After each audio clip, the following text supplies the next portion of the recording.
Warahmatullahi wabarakatuh. Waalaikumsalam warahmatullahi wabarakatuh. Yang terhormat, saya Bapak Didro, yaitu Bapak Didin Solehudin. Kami di sini kelompok 3 izin bukan di layar tadi. Ingin mempresentasikan hasil kerja kelompok kami. Sebelum itu, perkenalkan nama saya Zahra dengan NIM 4250537 dan teman saya. Perkenalkan nama saya Alfa Sutra dengan NIM 42525. Nama saya Tiara Nopinda dengan NIM 0717. Dan dengan saya dengan NIM 4241261. Baik. Kita lanjut saja ke materi yang pertama, yaitu pengertian perilaku konsumen. Perilaku konsumen adalah rangkaian aktivitas yang dilakukan seseorang mulai dari mencari, memilih, beli, gunakan, hingga menilai produk atau jasa untuk memenuhi kebutuhan dan keinginannya. Perilaku ini menjadi dasar konsumen dalam mengambil keputusan pembelian produk dengan harga murah. Keputusan biasanya diambil dengan cepat dan tanpa banyak pertimbangan. Sebaliknya, untuk produk yang harganya mahal, konsumen cenderung berpikir lebih matang sebelum membeli. Adapun di sini keputusan pembelian adalah perilaku konsumen tentang bagaimana individu, kelompok, dan organisasi memilih, menggunakan barang, jasa, gadget, atau pengalaman untuk memenuhi kebutuhan dan keinginannya. Oke, baik. Materi selanjutnya akan disampaikan oleh Tiara Novalia. Di sini dijelaskan bahwa ada 4 faktor yang mempengaruhi perilaku konsumen. Berikut penjelasannya. Yang pertama ada faktor individual. Faktor ini mengacu pada sifat-sifat yang dimiliki oleh seseorang seperti bakat, minat, dan emosional.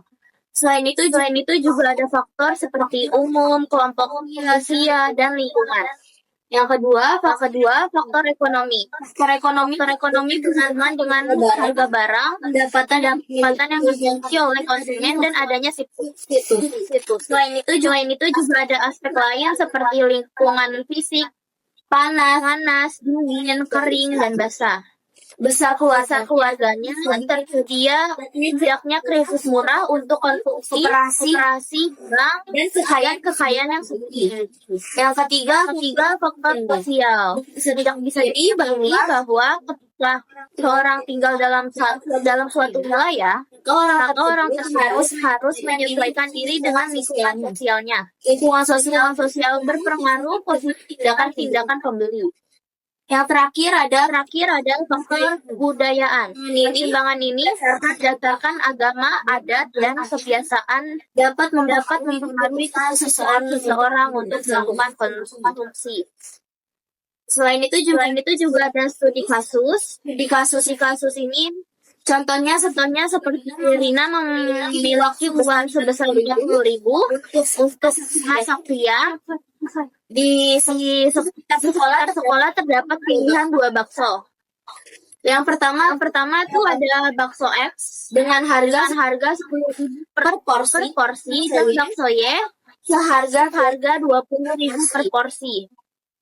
Rina ingin mendapatkan kepuasan terhitung dari uang yang dia dengan uang 40.000. Jika membeli bakso X, Rina dapat 4 porsi.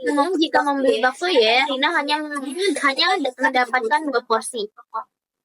Meskipun bakso Y memiliki rasa dan isian yang lebih lengkap, Rina memilih bakso X karena jumlah porsinya lebih banyak sehingga memberikan rasa kenyang dan kepuasan yang lebih besar.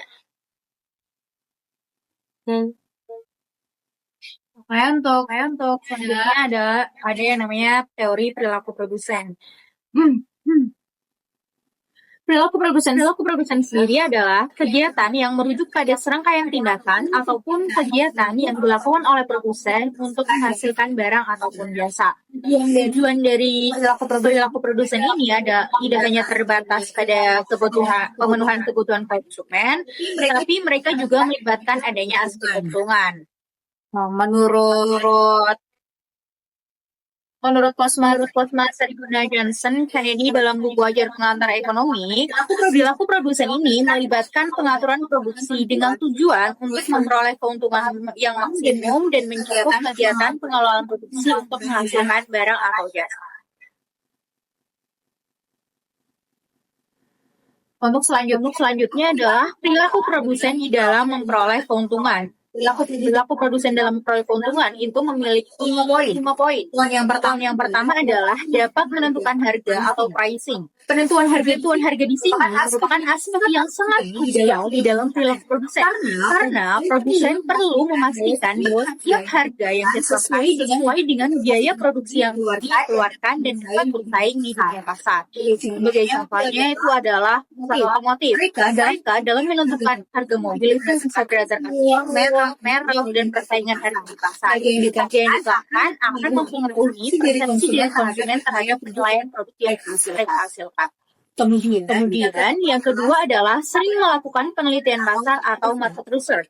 Produsen perlu sering melakukan penelitian pasar dengan tujuan agar mereka itu dapat memahami kebutuhan dan preferensi dari konsumen itu sendiri, sehingga mereka akan terbantu di dalam pengembangan setiap produk agar lebih sesuai dengan pasar. Contohnya perusahaan makanan cepat saji. Mereka itu melakukan penelitian pasar untuk menentukan apa sih menu yang lagi paling diminati sama pelanggan. Kemudian dengan memahami pasar juga, produsen dapat mengharapkan inovasi produk dan memilih strategi pemasaran yang paling tepat.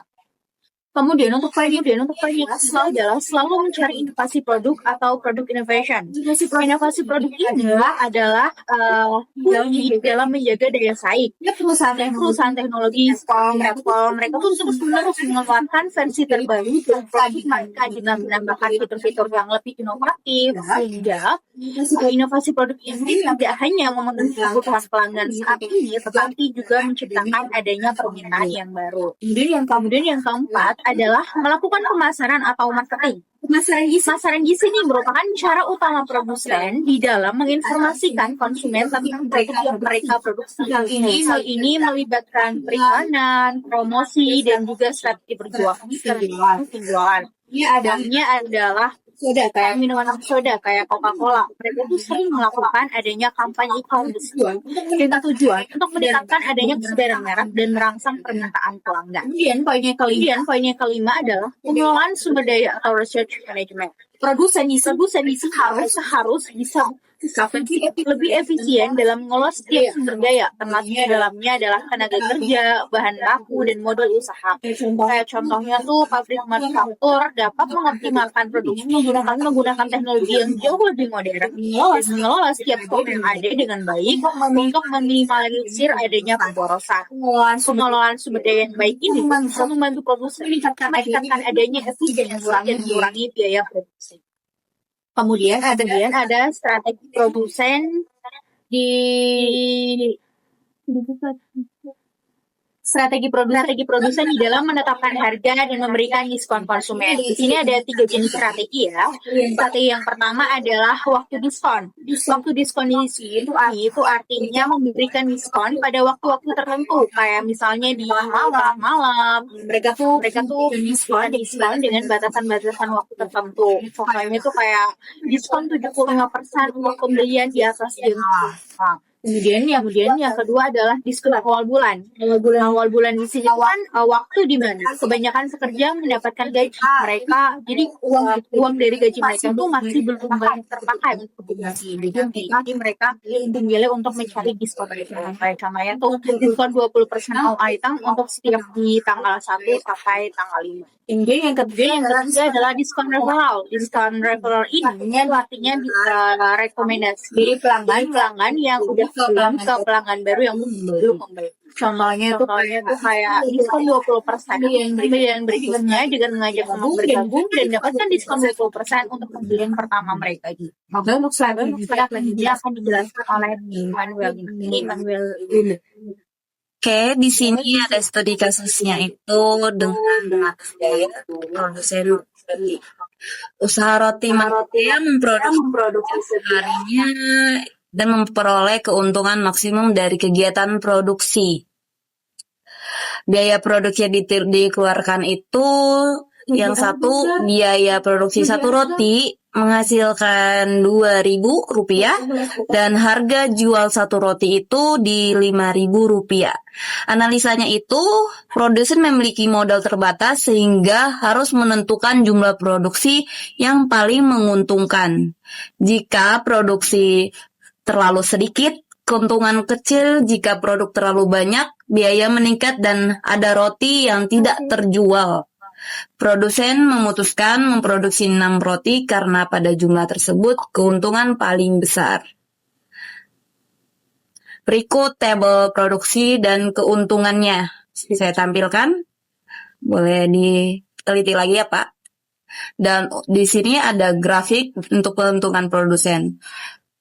Saya tampilkan. Boleh dicek kembali lagi. Dan slide terakhirnya kita sudah selesai dan mengakhiri dari kita ini. Baik. Terima kasih atas perhatiannya. Maaf banyak kesalahan kata dan mungkin tulisannya tidak terlalu menguasai materi. Mohon maaf. Oke, baik. Cukup sekian dari kelompok kami ini. Assalamualaikum warahmatullahi wabarakatuh. Mampak.